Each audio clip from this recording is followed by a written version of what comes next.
Direct గా పాయింట్కి వెళ్ళిపోతాను. ఇప్పుడు తిరుపతి లడ్డు ఇష్యూ ఉంది, అది ఎక్స్ప్లెయిన్ చేస్తాను. ఇప్పుడు ఒక షాప్కి వెళ్ళావు, ఒక పాల ప్యాకెట్ కొన్నావు. పాల ప్యాకెట్ మీద ఎక్స్పైరీ డేట్ అయిపోయింది. ఎక్స్పైరీ డేట్ అయిపోయిందని నువ్వు హాస్పిటల్కి ట్రీట్మెంట్కి వెళ్తే ఎలా ఉంటది?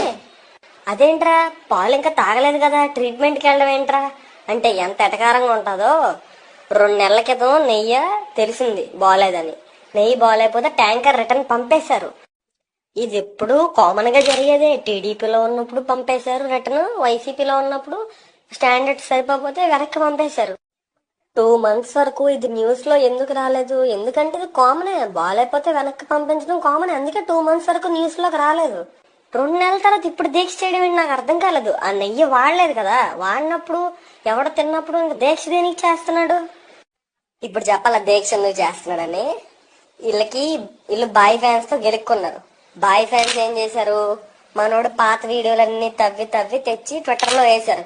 అవంతా నార్త్ ఇండియా మొత్తం మీమ్ పేజ్లన్నీ తిరిగేసి ఒక్కొక్కదానికి 1.5 million 800K రీచ్ వచ్చేసింది.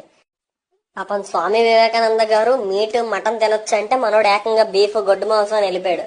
పాపం సైనిక్స్.